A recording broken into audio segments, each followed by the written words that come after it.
The test is in 4 parts: Part 1, Part 2, Part 3, and Part 4. Now look at Part 1. Part 1. You'll hear two people organising a going-away party for a mutual friend. First, you have some time to look at questions 1 to 4.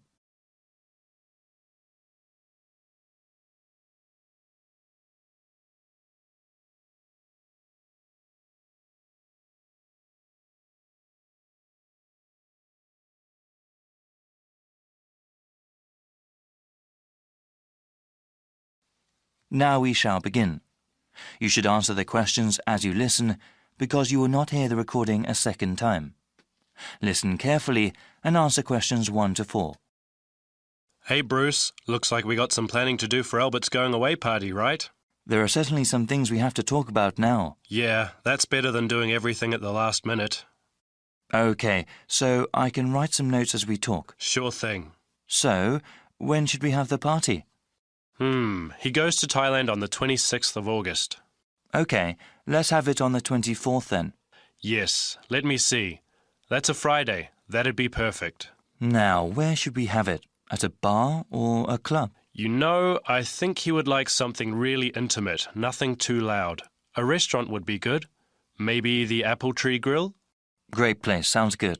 OK, now we have to think about who to invite. Well, his best friend from college. Sure. And his cousins? Right. Oh yes, his co-workers. Yeah, OK, his co-workers and his boss. Any other people? How about his yoga classmates? He does love yoga, but that might be too many people. I suppose so. I can email and text message the invitations. When should I send them? We should send them out soon, but not too early. How about the 16th of August then? Well, why not give it a few more days? The 13th? All right, I think that's a good time too. Before you hear the rest of the conversation, you have some time to look at questions 5 to 10.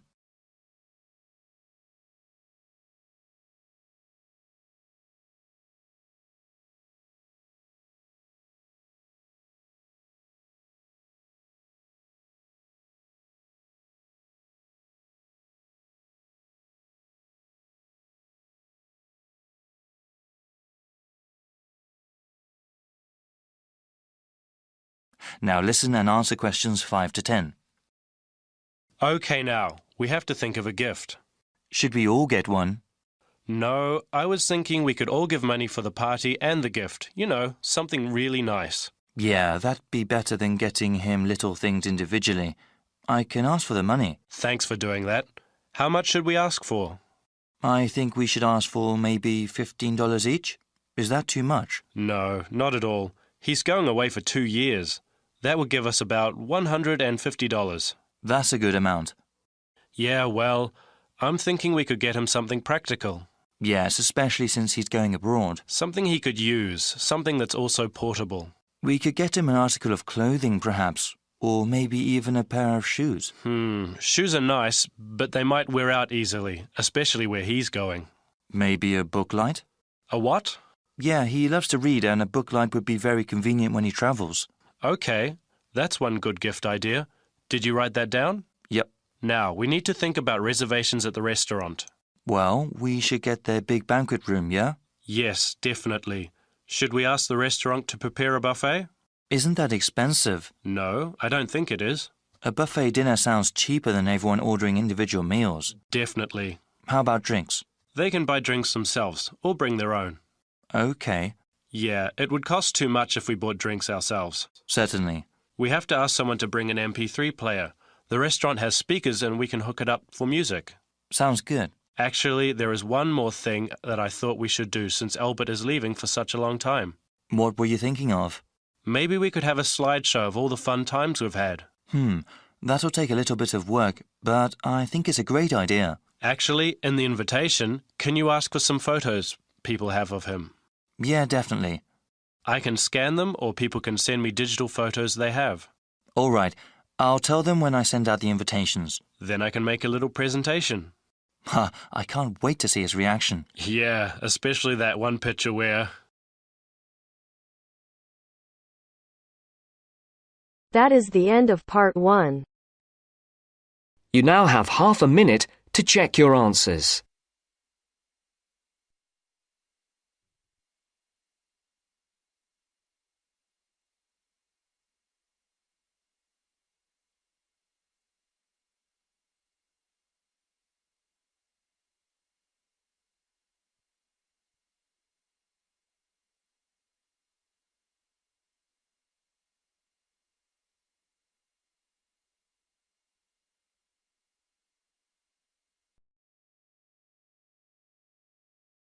Now turns to Part 2.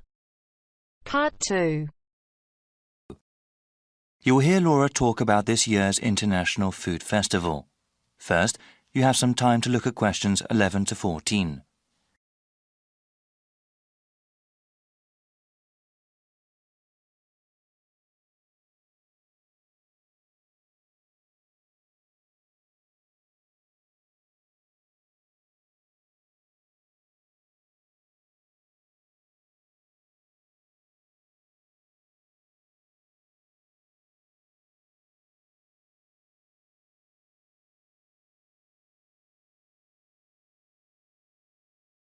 Now listen to the first part of the talk and answer questions 11 to 14.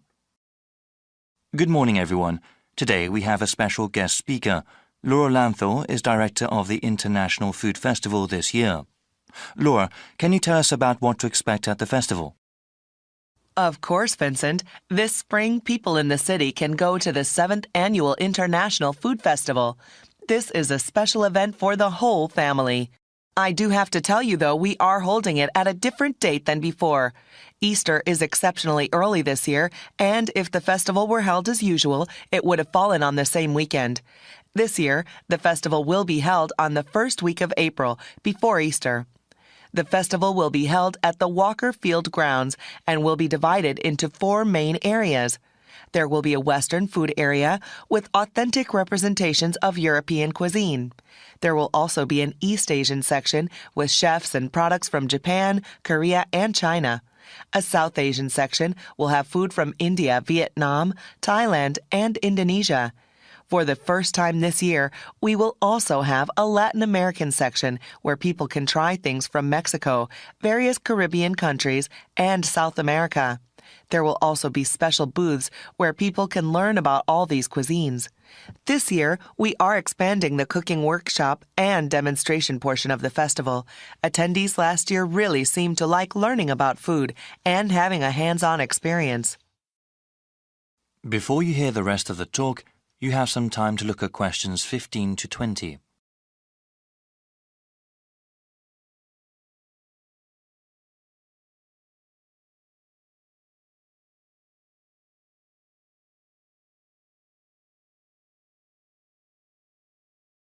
Now listen and answer questions 15 to 20. I'll give you a brief description of 3 of the workshops we have. Like I said, these allow you to participate directly in the making of food and teach you techniques you can use at home. For a full list of them, please go to our online website. We will give you the site address after the end of my talk. You will also find there the procedure to pre-register for the workshops. Pre-registration takes place when you buy your festival tickets and is highly recommended. Non-Western food has become increasingly popular these days, and many people are interested in how to cook such food at home. Such cuisines use a variety of different spices, ones that aspiring cooks might not be familiar with. Therefore, our world tour of spices is a good introduction to the flavor profiles of other cuisines. I would recommend it for adults who want to seriously learn about cooking. Small children might not take to the more exotic spices. One workshop that is meant for children is Candy Adventures. There are traditional activities like making gingerbread houses. Other activities teach basic decorating techniques, including the proper use of coloring dye. Kids can also learn how to make flowers and other objects out of cake frosting. We understand the concerns of parents regarding their children's health, so everything used in this workshop is either sugar-free or uses acceptable sugar substitutes. Lastly, we have a workshop that is suitable for the whole family. Salads Forever is a workshop for everyone interested in healthy eating. There will be different kinds of salads that people can try and demonstrations that show how to make them. Salads have grown in popularity these days and are a healthy addition to any diet if prepared the right way. The workshop will also teach how to make healthy salad dressings. I'm afraid that's all I have today.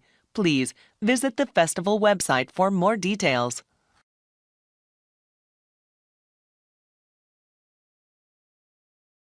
That is the end of Part 2. You now have half a minute to check your answers.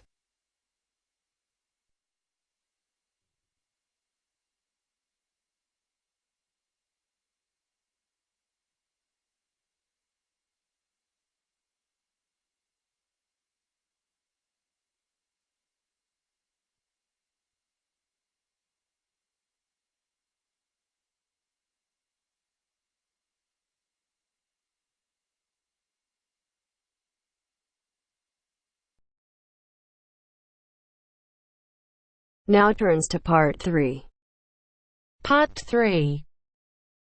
You'll hear 3 students discussing an assignment they are doing together. First, you have some time to look at questions 21 to 26.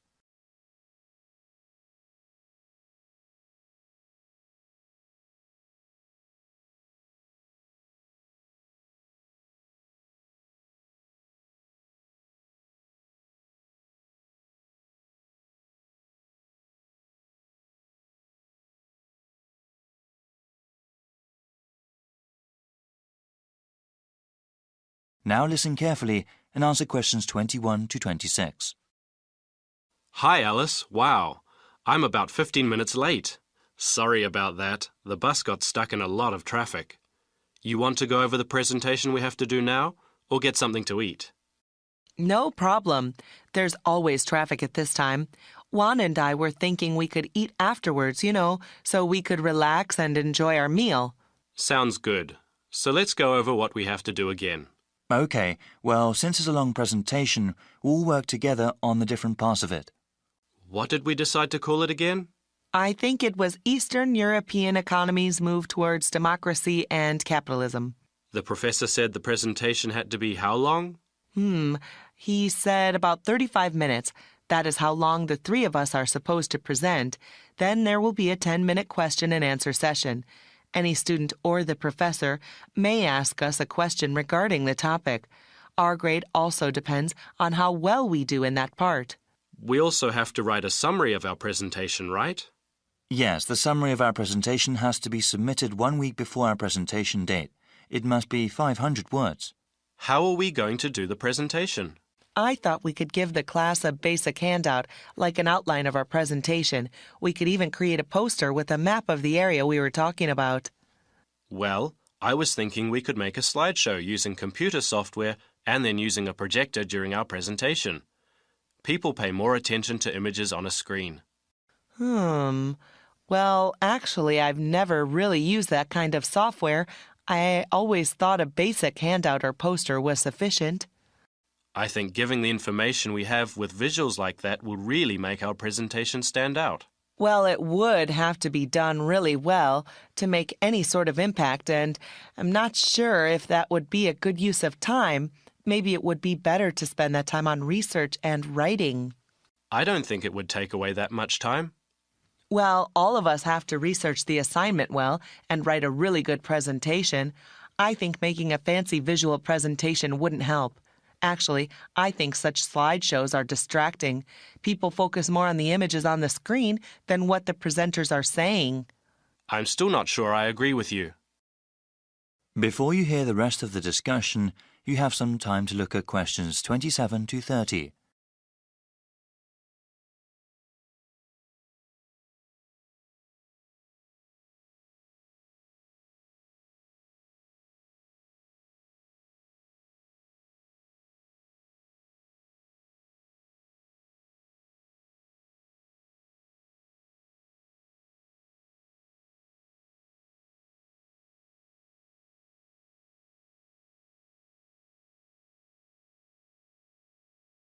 Now listen and answer questions 27 to 30.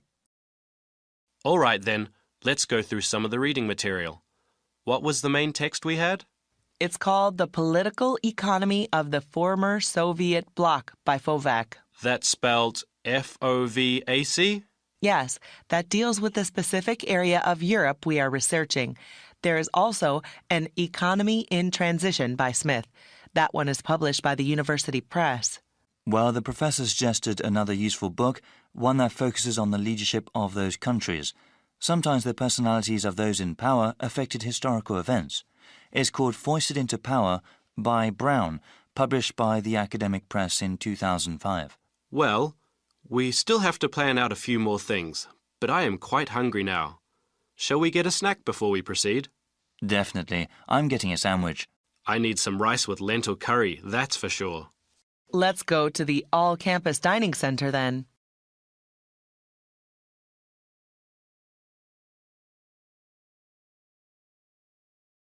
That is the end of part 3. You now have half a minute to check your answers.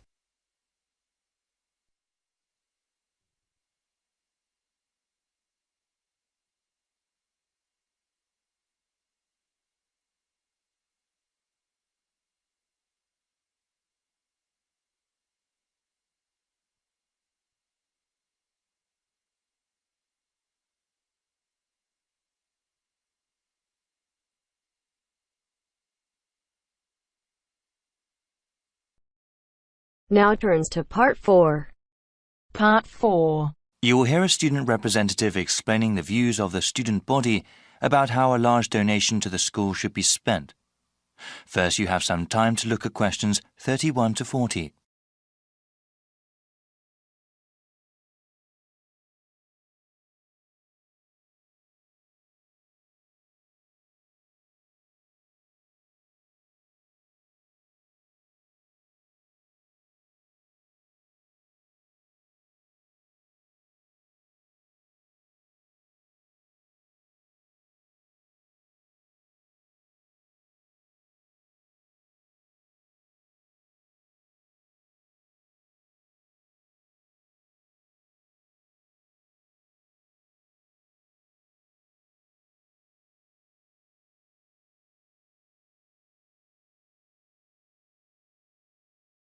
Now listen carefully and answer questions 31 to 40.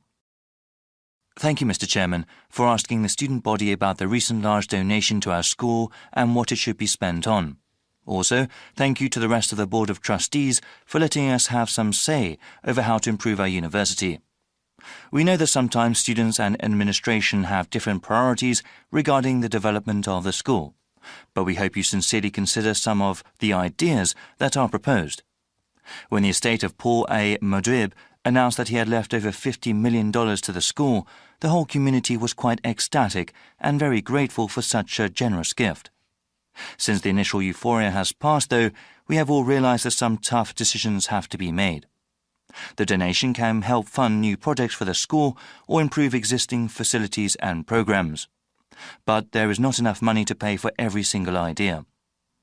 That is why the University Senate, through an online survey, asked the student body what ideas they thought were best. The first part of this survey consisted of an open question. Students could list any number of different ideas. The results were then compiled in order to do a second online survey. Ideas that were totally impossible, or those that were jokes, were taken out.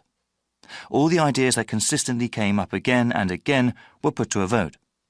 We found that the 4 things that came up the most were all pretty different. I will mention them briefly before going over the pros and cons of each of them. In the first part of the survey, we saw over and over again that students wanted to improve the residential dormitories, completely redo the campus dining system, remodel the athletics building, and finally increase funding for research projects and grants, especially for those in science. Obviously, there is not enough money from the donation to pay for all those ideas, so we have to prioritize.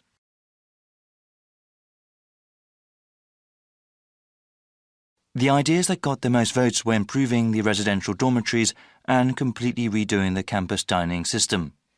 They both got 30% and 28% respectively of students saying that was what most of the money should be spent on. Many of the dorm facilities are quite old and definitely need some repair, particularly the shared bathrooms. Also, students have been complaining for a while that there is not an adequate number of dining facilities on campus, and that the quality of the food at existing places is low. Spending most of the donation in these areas would definitely improve the quality of life on campus. However, a significant minority of the student population, about 40%, does not live on campus. They commute from their homes elsewhere and therefore would not benefit from those improvements.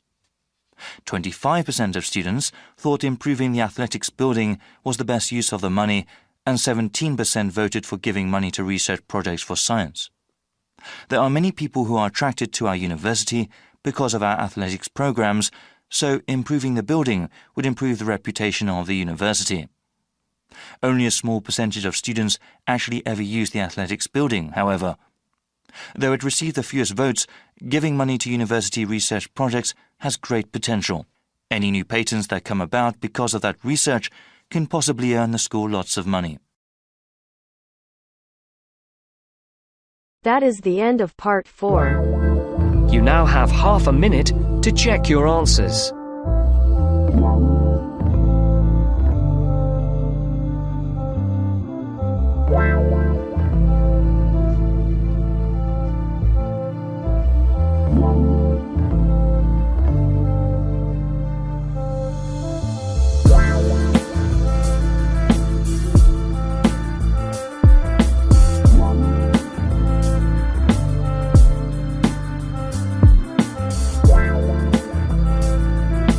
That is the end of the test.